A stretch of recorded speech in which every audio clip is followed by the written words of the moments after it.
Hello everyone, welcome to the master class of Nest.js। इस series के अंदर हम Nest.js को फ्रॉम जीरो टू हीरो सीख सकेंगे और कोशिश करेंगे कि Nest.js के थ्रू हम एक अदद एफिशिएंट, स्केलेबल और production ready server application create कर सकें। और Nest.js जो है वो बेसिकली Node.js का फ्रेमवर्क है। तो हमारी प्री रिक्विजिटीज़ होंगी कि हमें Node.js इस सीरीज़ को स्टार्ट करने से पहले पहले हमें आना चाहिए। Next.js क्या है? Next.js एक अदर Node.js का फ्रेमवर्क है जिसने बहुत ज़्यादा पॉपुलैरिटी गेन की है। अगर आप चेक करेंगे npm पे जाके तो आप इसके वीकली अगर डाउनलोड्स देखें तो अप्रॉक्सीमेटली 3 मिलियन के करीब है, यानी कि 28,65,466। और ये नंबर काफ़ी दफ़ा 3 मिलियन को भी क्रॉस कर जाता है। तो ये एक बहुत ज़बरदस्त फ्रेमवर्क है और हम इसे बेसिकली कहते हैं कि एक्सप्रेस जेएस को बेसिकली आके एक तरीके से इन्होंने बीट किया है और बहुत ज़्यादा अच्छी स्केलेबल एप्लीकेशंस के ऊपर क्रिएट हो सकती हैं। अगर आप मेरे बारे में बात करें कि मैं कौन हूँ जो आपको इस सीरीज़ के अंदर सिखाऊंगा, तो मेरा नाम मोहम्मद सुफियान है और मैं एक फुल स्टैक डेवलपर हूँ। और मैं अप्रॉक्सीमेटली इंडस्ट्री के अंदर फ्रॉम द पास्ट 5 इयर्स काम कर रहा हूँ और अभी भी एक कंपनी के अंदर as a full stack developer. और बैकएंड मेरा मेन फोकस गोल है, तो वहाँ पर ही मैं एनएसजेएस के ऊपर ही काम कर रहा हूँ। और यहाँ पे कोशिश करूँगा कि मैं आपको जो जो लर्निंग्स जो मुझे आती हैं वो इंशाल्लाह आपको इन डेप्थ जाके मैं सिखा सकूँ।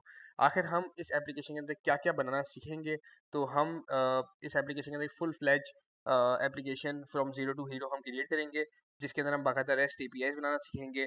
हम सीखेंगे यूज़र ऑथेंटिकेशन विद JWT। हमारी कोशिश होगी कि हम CRUD एपीआईज क्रिएट करना सीखें। एक काम करते हैं, बाकायदा हम नोट डाउन करते हैं कि हमने क्या क्या चीज़ें सीखनी है।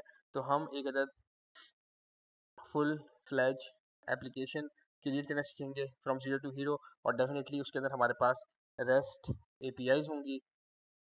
फिर अगर मैं बात करूँ तो हम इसके अंदर यूज़र ऑथेंटिकेशन सीखेंगे और डेफिनेटली वो JWT के थ्रू होगी। और हम एडिशनल इसके अंदर चाहें तो गूगल ऑथेंटिकेशन भी हम ऐड कर सकते हैं।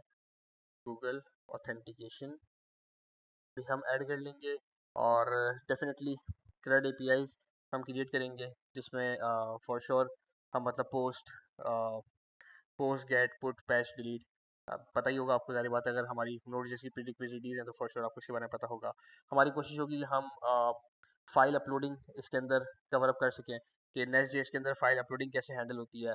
इमेज की हैंडलिंग हम कैसे कर सकते हैं, कैसी most best possibilities image handling के लिए क्या हो सकती है हमारे पास।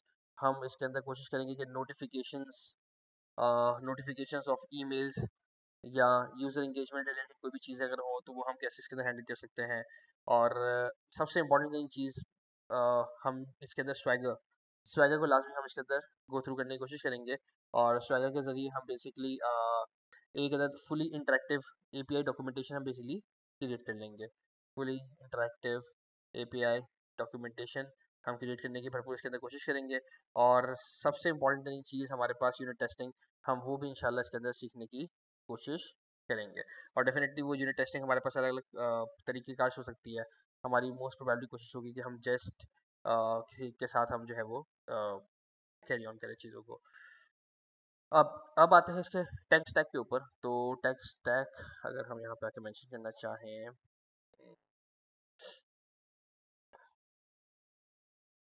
हम्म, तो टेक स्टैक हम इसके अंदर क्या रखेंगे, तो फॉर श्योर सारी बात है हम नेक्स्ट.जेएस की तरफ जाएंगे। नेक्स्ट.जेएस क्या है हमारे पास, नोड.जेएस का एक अदर फ्रेमवर्क है हमारे पास। और डेटाबेसेस बहुत ज़्यादा इंपॉर्टेंट टॉपिक होगा हमारे पास। तो डेटाबेसेस के अंदर हम अब प्रॉब्लम ये है कि कुछ लोग हैं वो कहते हैं कि सीक्वल होना चाहिए, कुछ लोग हैं वो कहते हैं कि नो सीक्वल होना चाहिए। तो मेरे ख्याल से हमें दोनों ही कवर करने चाहिए अगर हम इस सीरीज़ को अच्छे तरीके से सीखना चाहते हैं। तो मेरे ख्याल से हम शायद दोनों की तरफ ही जाएं।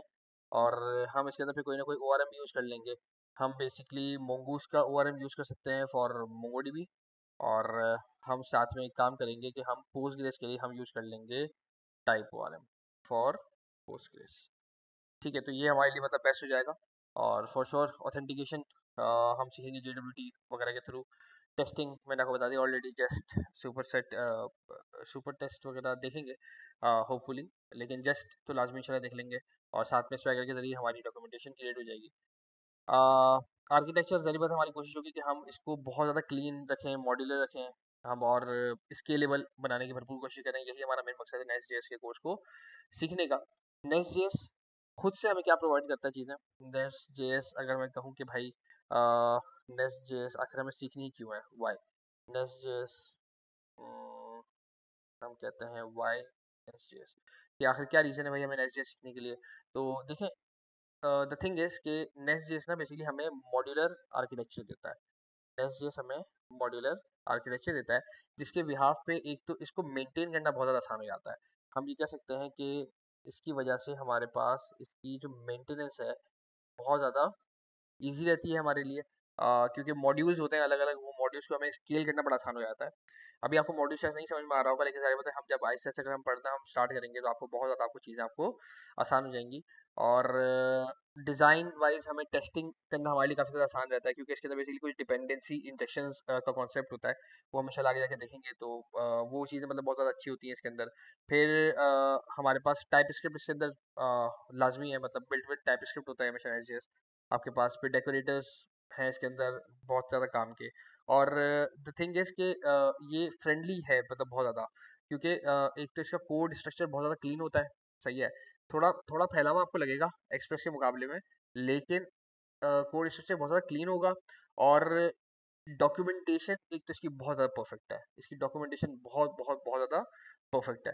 तो मतलब आपको भी मतलब मज़ा आएगा। ज़ाहिर बात है थोड़ा बहुत आपको हार्ड पड़ेगा, अगर एक नॉर्मल एक एक्सप्रेस का जो बंदा जो भी नेक्स्ट जेएस की तरफ आता है, मोस्टली टाइप स्क्रिप्ट की आदत नहीं होती है, तो इस तरह के कुछ आपको इश्यूज फेस होंगे, लेकिन वो आहिस्ता आहिस्ता करके मतलब आप बिल्कुल इसके लिए यूज टू आप हो जाएंगे। तो मेरे ख्याल से कि अगर हमसे मतलब पूछा जाए कि भाई प्री रिक्विजिटीज़ क्या है इसकी, तो मैं ऑलरेडी आपको वैसे मेंशन कर चुका हूँ, लेकिन मैं एक और दफ़ा यहाँ पे लिख देता हूँ कि प्री रिक्विजिटीज़ हमारी क्या होंगी इस कोर्स को लेकर। तो डेफिनेटली मैं कहूँगा कि एक ऐसा बैकएंड डेवलपर जो कि ऑलरेडी नोड जेएस पे वर्किंग जिसको आती हो, already working on node JS जिसे आती हो, वो बेसिकली इस साइट पर आए नेक्स्ट जेएस की तरफ। ऐसा ना हो कि कोई बिल्कुल ऐसा डेवलपर जो अभी जिसके वो बैकएंड के बारे में नॉर्मल नॉलेज भी नहीं है, वो नेक्स्ट जेएस की तरफ मेरे ख्याल से ना आए। वो उसकी कोशिश ये होनी चाहिए कि पहले वो node JS with express JS को सीखे, और जब वो वहाँ से चीज़ों को कवर अप कर ले, देन वो फॉर श्योर नेक्स्ट जेएस की तरफ मूव ऑन करे। तो ये तो खैर हमारी इंट्रोडक्शन क्लास थी कि जिसमें मैंने अपने बारे में कुछ आपको डिटेल्स बताई, और प्लस मैंने आपको इस कोर्स के आउटलाइन के बारे में बताया कि आखिर हम किस तरीके से सारी चीज़ों को कैरी ऑन करेंगे। मिलते हैं इंशाल्लाह नेक्स्ट क्लास के अंदर, जहाँ पे हम बाकायदा शुरुआत लेंगे हमारी प्रॉपर क्लासेस का। Thank you.